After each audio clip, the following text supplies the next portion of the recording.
খবর বাংলা। সারাদিনের খবর বাংলার খবরগুলি দেখে নেওয়া যাক এক নজরে। গঙ্গাসাগরে নজরদারিতে রাজ্যের একাধিক মন্ত্রী। রানীগঞ্জে পুণ্য স্নানের উদ্দেশ্যে পুণ্যার্থীদের সমাগম। আলিপুরদুয়ারে সংগঠন গোছাতে মরিয়া তৃণমূল। দক্ষিণ দিনাজপুরে পুকুরে ডুবে মৃত্যু এক শিশু। রানীগঞ্জে শাড়ি ও শীতবস্ত্রের বিতরণ। বীরভূমে জয়দেব মেলা উপলক্ষে শুরু হয়েছে মকর স্নানের যোগ। ভারত বিদ্বেষী কোরিয়া। মকর সংক্রান্তির পুণ্য স্নানের আগেই গঙ্গাসাগরের পূর্ণভূমিতে শনিবার দুপুর পর্যন্ত ৪৫ লক্ষ পুণ্যার্থী পুণ্য স্নান সেরেছে। রবিবার রাত ১২টা বেজে ১৩ মিনিট থেকে পুণ্য স্নানের সময়সূচি।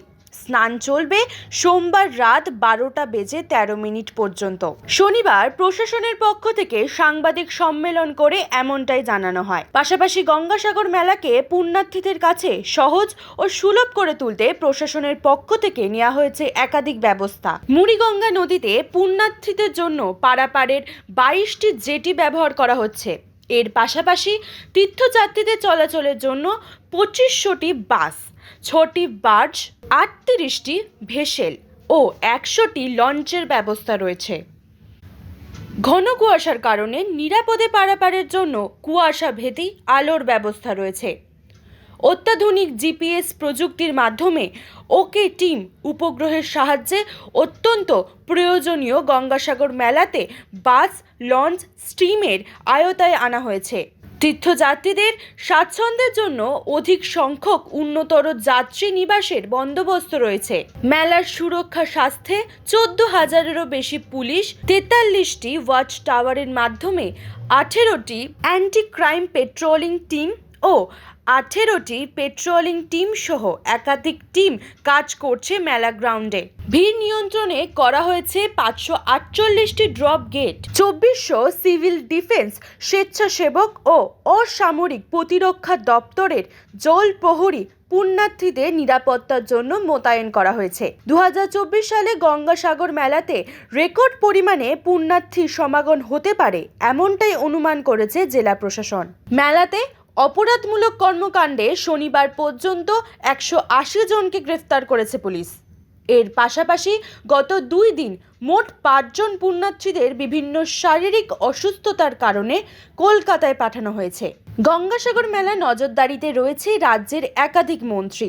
মেলা প্রাঙ্গণে রয়েছে মন্ত্রী শোভনদেব চট্টোপাধ্যায়, অরূপ বিশ্বাস, স্নেহাশিস চক্রবর্তী, পার্থ ভৌমিক, বঙ্কিমচন্দ্র হাজরা, সুমিত বোস, ইন্দ্রাণী সেন ও জেলা প্রশাসনের আধিকারিকেরা। গঙ্গাসাগর মেলা উপলক্ষে সাগর পূর্ণ তটে এবারও গঙ্গাসাগর আরতির আয়োজন করা হয়েছে, যা ভিন রাজ্য থেকে আসা পুণ্যার্থীদের মন কাড়ছে।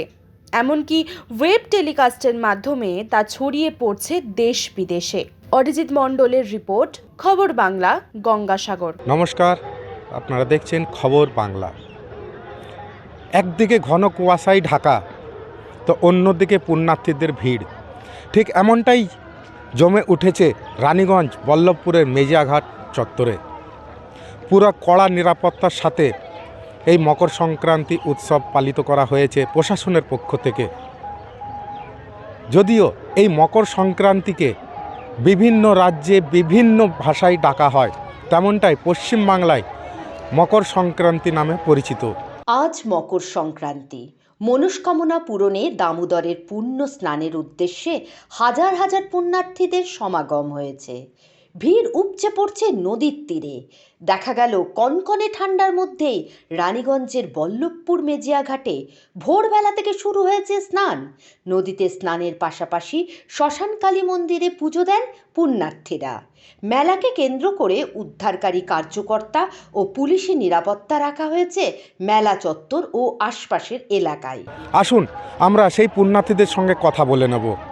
এবং এখন যেটা আছে, ঠান্ডা তো আছেই, ঠান্ডা থাকবেই, এবং সবাই যে খুব সুন্দরভাবে করছে, যেটা মন্দিরের পরিচালনা খুবই সুন্দর। ক্যামেরায় পিন্টুর সঙ্গে সমীরের রিপোর্ট, খবর বাংলা, রানীগঞ্জ। সামনে লোকসভা নির্বাচন, আর এই লোকসভা নির্বাচনের ঘণ্টা বাজার আগেই তৃণমূল কংগ্রেসের শাখা সংগঠন গোছাতে মরিয়া নেতৃত্ব। এদিন আলিপুরদুয়ার ১ নম্বর ব্লকের চৌকুয়াখেতি অঞ্চলে কৃষাণ ক্ষেতমজুর তৃণমূল কংগ্রেসের সম্মেলন করা হলো।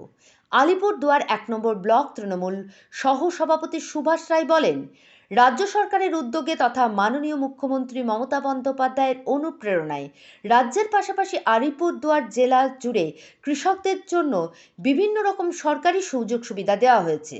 তিনি আর কি বলেছেন শুনে নেওয়া যাক। আসলে ভারত স্বাধীনতার প্রায় তো ৭৭ বছর।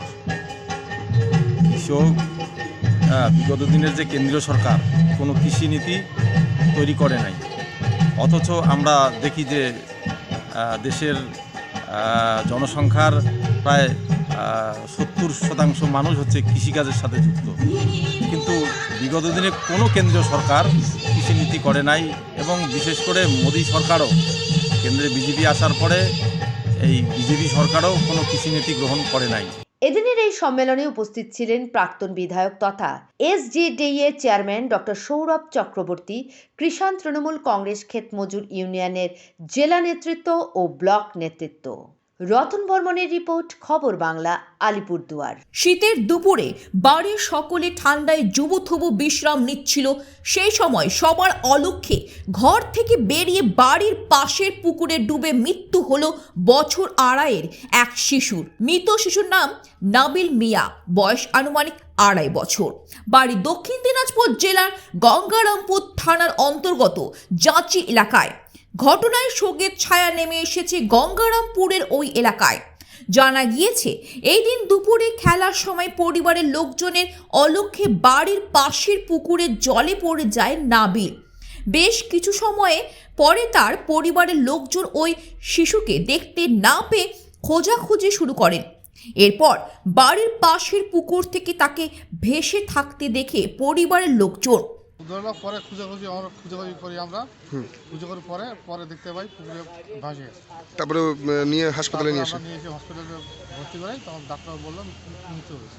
এরপর তড়িঘড়ি তাকে উদ্ধার করে গঙ্গারামপুর সুপার স্পেশালিটি হাসপাতালে নিয়ে আসা হলে কর্তব্যরত চিকিৎসকরা নাবিলকে মৃত বলে ঘোষণা করেন।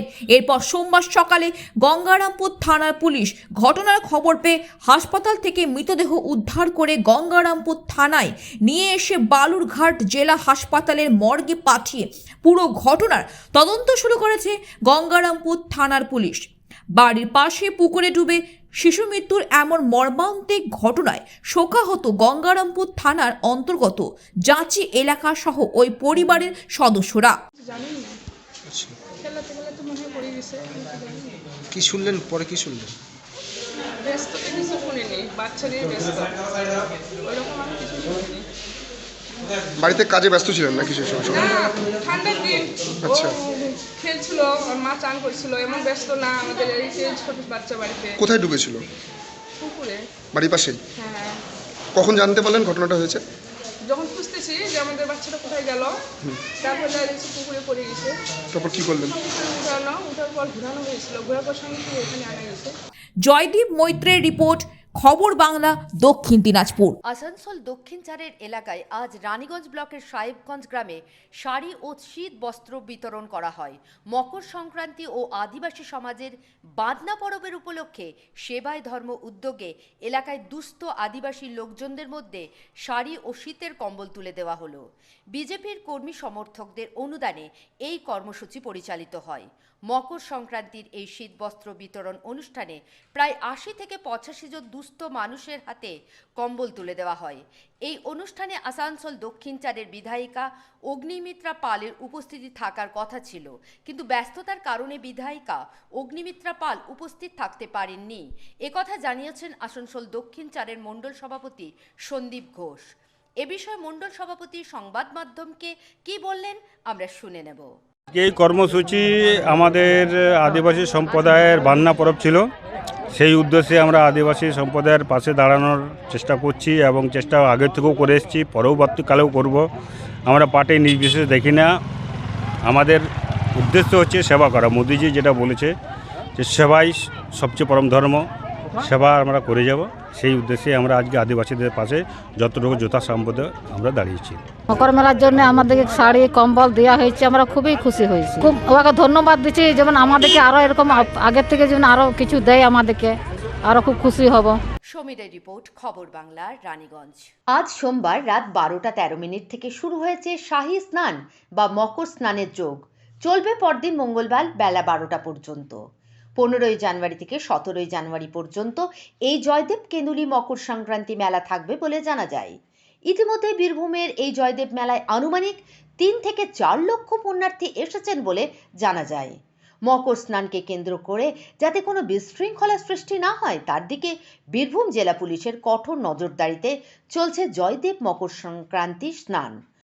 মহত্বপূর্ণ তিথি আমাদের মেন হচ্ছে এখানে ভগবান শ্রীহরি জয়দেব ঠাকুরকে এই দিবসে কৃপা করেছিলেন এবং যে এই কান্দুরির নদীতে মা পতিতপাবনী সুরধনী গঙ্গা তিনি উজানে বেয়ে এসেছিলেন জয়দেব ঠাকুরকে কৃপা করার জন্য। আর এই মহামিলন আর এই মকর সংক্রান্তি তিথির উৎস হলো আমাদের সর্বলোকে দেবদেবতাদের প্রথম দিবস, বছরের প্রথম দিন হচ্ছে এই মকর সংক্রান্তি। আমাদের যেমন পয়লা বৈশাখ প্রথম দিন হয় বাঙালির জীবনে, তো দেব দেবতাদের মকর সংক্রান্তি দিনটা হচ্ছে প্রথম দিবস। তো এই দিবসে আমরা এই জয়দেব ধামে এসে গঙ্গা স্নান করে প্রভুকে দর্শন করে খুব আনন্দিত হই এবং এই লীলা মহিমা এবং এই মেলা উৎসবে যেন আমরা জন্মে জন্মে আসতে পারি এবং এই দিবসটা হচ্ছে মহাতিথি। আচ্ছা, প্রশাসনিক ব্যবস্থা কেমন আছে? সুন্দর সুন্দর, সব ব্যবস্থা খুব ভালো এবং পরিবেশ সুন্দর। আর যেটা ধাম হবে সেখানে তো সবই সুন্দর হবে ভগবানের ইচ্ছায়, কারণ এখানে সাধু বৈষ্ণব এবং আচার্য বর্গরা এখানে উপস্থিত হয়েছেন। তাই এই ধাম বৃন্দাবন তথা ভগবত ধাম, তো এখানে সবই সুন্দর পরিবেশ। কত বছর আসছেন? আমি আসছি আজ 9 বছর। আচ্ছা, কতজন মিলে এসছেন? আমরা এসছি 8 জন। আচ্ছা, আপনার বাড়ি? আমি আসছি মুর্শিদাবাদের আন্দি গ্রাম থেকে আসছি। নাম? কৃষ্ণদাস গোস্বামী। ঘন কুয়াশা এবং তীব্র শৈত্যপ্রবাহকে উপেক্ষা করে পুণ্যার্থীরা পুণ্য স্নান করছেন অজয় নদে। ভক্তদের স্নানের জন্য সব রকমের সুব্যবস্থা করেছে বীরভূম জেলা প্রশাসন। স্নান সেরে পুণ্যার্থীরা পুজো দেন রাধা বিনোদের মন্দিরে, যা এখন জয়দেব মন্দির নামে খ্যাত। আজ থেকে 341 বছর পূর্বে 1683 খ্রিস্টাব্দে বর্ধমানের মহারাজা কীর্তিচাঁদ বাহাদুর বর্তমানে এই মন্দির নির্মাণ করেন। ভারতীয় পুরাতত্ত্ব সর্বেক্ষণ আর্কিওলজিক্যাল সার্ভে অফ ইন্ডিয়া এখন রক্ষণাবেক্ষণের দায়িত্বে। তৎকালীন পুরনো ঐতিহ্য ধরে রাখার কারণে সংস্কার হয়নি আজও। কথিত আছে বর্তমান মন্দিরটি জয়দেবের আবাসস্থলে প্রতিষ্ঠিত। প্রথমত আমি এবার এই প্রথমে এসেছি, এখানে এসেছি অনেকক্ষণই, প্রায় ভোরবেলায় আসা হয়েছে। বেশ ভালোই লাগছিল, তখন ঠান্ডাটা কম ছিল, যত বেলা হচ্ছে তত ঠান্ডা এবং এই স্নান করা ছাড়া হলো স্নান সেরে এখনই মেলাটা পরিক্রমা করবো। এখনো পর্যন্ত তো শুনেছি মেলার সম্পর্কে, মেলাটা ভালোই, এখন মেলাটা পরিক্রম করার পরে বুঝতে পারবো মেলাটা আসলে প্রচুর লোকের সমাগম হয়েছে, প্রচুর জনসংখ্যা এখানে হয়েছে।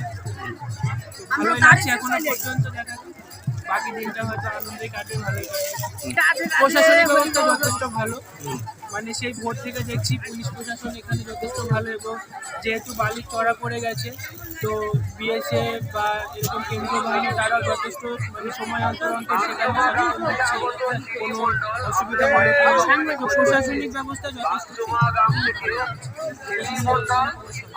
কাঞ্চনের report, Khabar Bangla, Birbhum.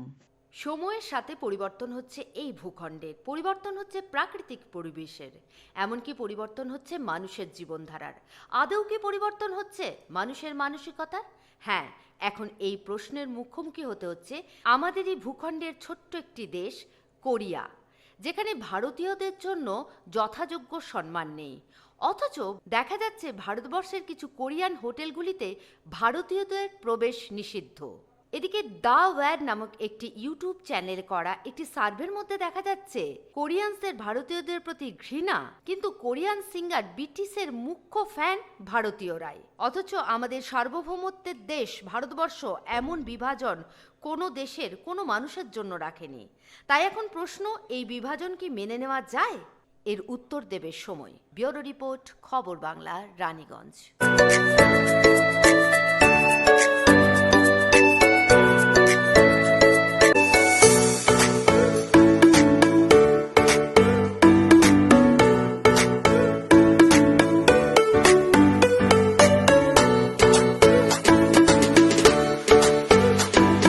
ভোজনালয়, Searsole Rajbari, Raniganj. Mobile number 9475505861। Khabar Bangla, খবরের খবরদারি। শুভরাত্রি।